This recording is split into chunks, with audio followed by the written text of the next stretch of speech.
Mis amigos, nos volvemos a encontrar con la palabra de Dios que se escucha este domingo 25 dentro del tiempo del año, tiempo ordinario, tiempo común. El Evangelio según San Marcos 9:30.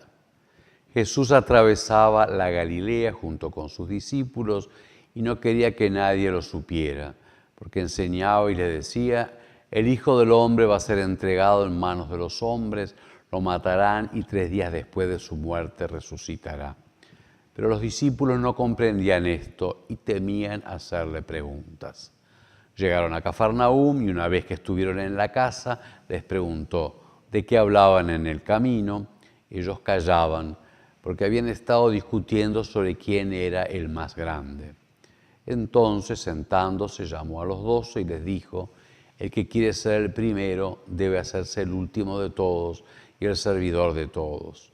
Después, tomando un niño, lo puso en medio de ellos y abrazándolo, les dijo: el que recibe a uno de estos pequeños en mi nombre, me recibe a mí. El que me recibe no es a mí al que recibe, sino a aquel que me ha enviado. Palabra del Señor. Nuevamente, el evangelista nos pone a Jesús como caminando, atravesaba Galilea. No solo una descripción geográfica, sino la presencia de Jesús que va difundiendo por el mundo su palabra. Y vuelve a hacer un anuncio de su pasión, de sus sufrimientos. Es el segundo. El domingo pasado escuchamos el primero.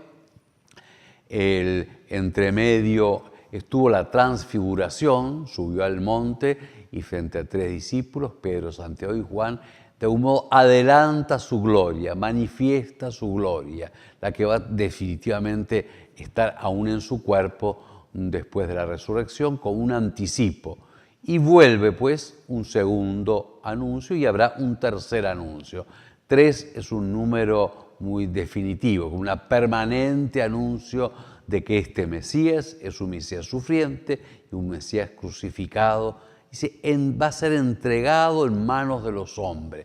Dios se pone en manos de los hombres. Dios deja, de un modo de decir, en su humanidad, deja su omnipotencia, se vuelve voluntariamente impotente para que los hombres hagamos con Él lo que queramos, y Él lo asume y lo ofrece. Así que pues vuelve a estar en el centro el misterio de la cruz. La realidad, nosotros un poco nos acostumbramos a Jesús crucificado, de algún modo tiene que chocarnos, no estar acostumbrados. Y decía, los discípulos no comprendían esto y temían hacerle preguntas. También dejar que aparezca en nosotros cuánto no comprendemos la pasión. Y no es la que la dejemos de costado, bueno, sí, siempre tiene que haber una cruz, sino que nos enfrentemos. ¿Cómo? Dios no puede arreglar las cosas.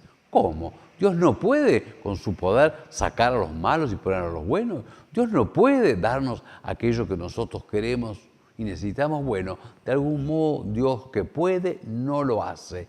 Pero no lo hace no porque se vuelve indiferente, sino que toma sobre sí el mal, la condenación, el pecado, la muerte.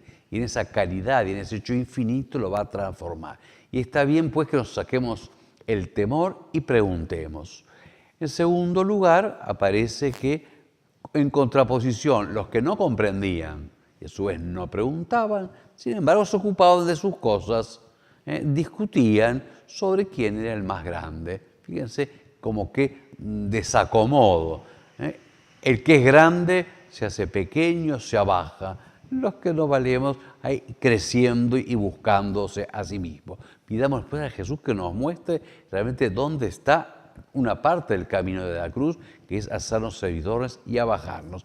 Y en ello entra ese gesto de tomar al niño. No es tanto tomar al niño porque sea inocente, sino que el niño era el que no contaba socialmente. Entonces, reconocer al pequeño dentro de la comunidad, reconocer al que aparentemente no vale, para sí servirlo a Él, sí en Él recibir a Jesús. Aquí tuvo una enseñanza de humildad, de servicio, de mansedumbre.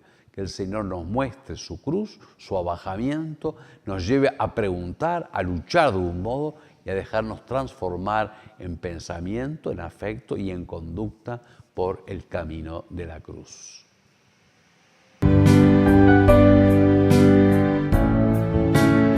Del Evangelio que acabamos de escuchar y se hace una breve reflexión sobre la autoridad en la Iglesia.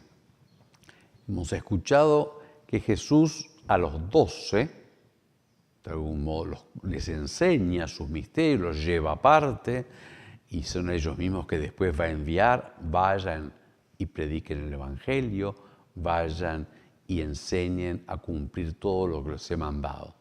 Y a su vez vimos el desacuerdo, la desubicación de estos 12, que es el cuerpo de los apóstoles con el que Jesús funda la Iglesia, porque mientras Jesús anunciaba la pasión, ellos están discutiendo sobre los puestos, quieren colocarse, digamos, en ese grupo nuevo que Jesús está realizando, que es su Iglesia.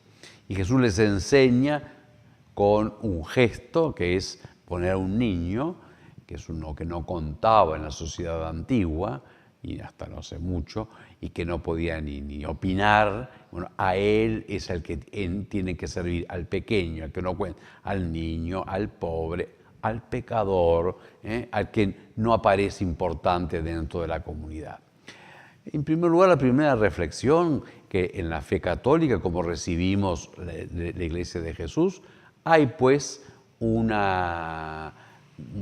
algunos que tienen una misión particular, son los 12 y sus sucesores, que son los obispos.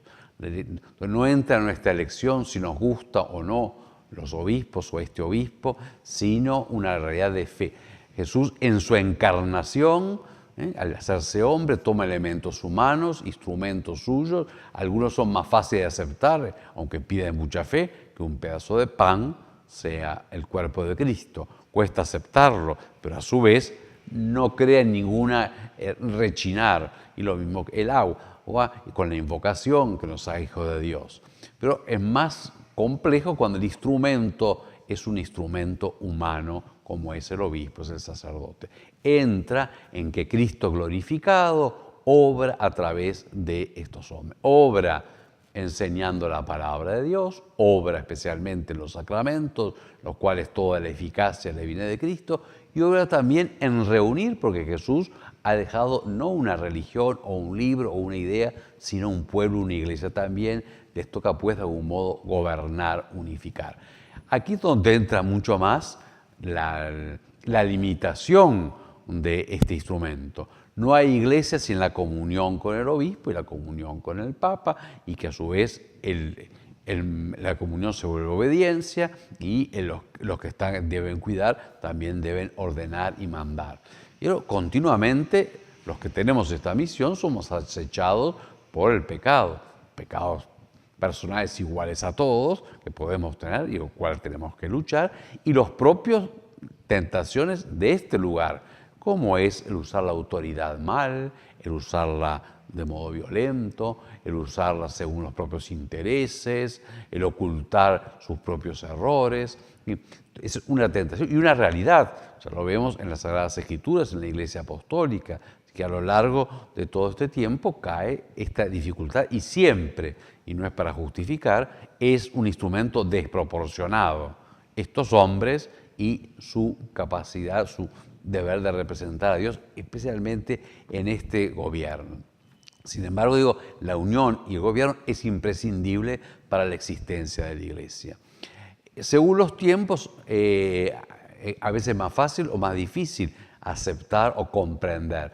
Por ejemplo, en todo lo que es la corrección, que le toca también al obispo, siempre es una corrección que debe ser medicinal. Corrija, aún la excomunión, que es separar de la comunión de la Iglesia, es para que la persona se arrepienta y vuelva. No hay que compararla ni con lo que hacen los estados de su justicia, que además de tener muchos otros medios, como pueden allanar las casas, pueden tomar otros medios, la finalidad, el medio es propiamente la pena. La pena eclesiástica es siempre correctiva y en vistas a la conversión y al perdón. Y por ello a veces se pide, sobre todo en estos momentos, una dureza en el gobierno que no es la propia, al pastor le toca sí purificar, sí separar, pero en vistas a cuidar al dañado, a cuidar la fe de los más pequeños y también a corregir y sanar al pecador. Hemos de pedir por nuestros pastores, nunca han sido momentos fáciles, bueno, para que tengamos la sabiduría, la humildad, también de ir cambiando y la santidad propia para este ministerio.